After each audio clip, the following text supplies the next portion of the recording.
যাদের বিশেষ করে আইবিএসের সমস্যা আছে, মানে ডায়রিয়া রোগ, অনেক মানুষের ডায়রিয়া রোগ আছে, ইভেন আইবিএসের সমস্যা আছে। আজকে তাদের জন্য খুব সুন্দর একটা সবজি আমি নিয়ে আসছি। আপনারা এই সবজিটা খাবারের মেনুতে রাখবেন।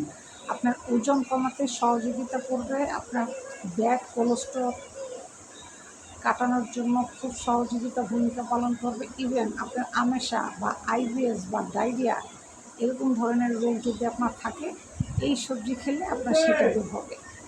সেই সবজিটা হচ্ছে আপনার ঝিঙ্গা। অনেকে কিন্তু এই ঝিঙ্গা সবজিটা আমরা খেতে চাই না।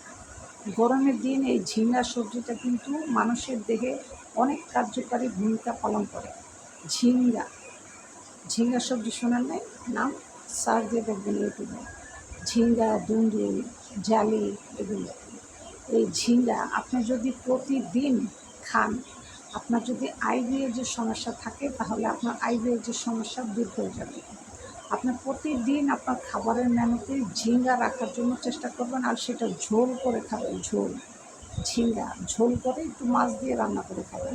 আর যাদের বিশেষ করে আইবিএসের সমস্যা, তারা মাছ খাবেন না, কারণ মাছ খেলে আইবিএসের সমস্যা বেশি বাড়ে, মানে ডায়রিয়াটা বেশি বাড়ে, আমেশাটা বেশি হয়।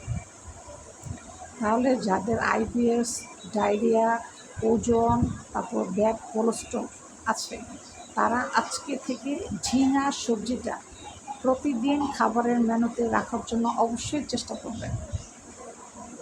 তাহলে ইনশাল্লাহ আপনার যত সমস্যা আছে সব দূর হবে। ওজন কমাতে খুব ভূমিকা পালন করে। আপনার যদি 100 কেজি ওয়েট থাকে, আপনার অনায়াসে 50 কেজি ওয়েটে এসে পড়বেন। আপনার প্রতিদিন এই ঝিঙা সবজিটা খাবেন, ঠিক আছে? ঝিঙা খেলে আপনার ওজন কমাবে, ব্যাড কোলেস্ট্রল কাটাবে, ইভেন আইবিএসের সমস্যা থাকলে সেটা দূর করবে। আমেশা, আপনার প্রতিদিন আমেশা হয়, ডায়রিয়া হয়, এই সমস্যা থাকলে সেটাও দূর করবে। আশা করি আমার কথা বুঝতে পেরেছেন। তাহলে আমরা এখন থেকে প্রতিদিন আমাদের খাবারের মেনুতে আমরা এই ঝিঙা সবজিটা রাখার জন্য চেষ্টা করব। আশা করি আমার কথা বুঝতে পেরেছেন। আর পুরো ভিডিও জুড়ে আমার সাথে থাকার জন্য অসংখ্য ধন্যবাদ।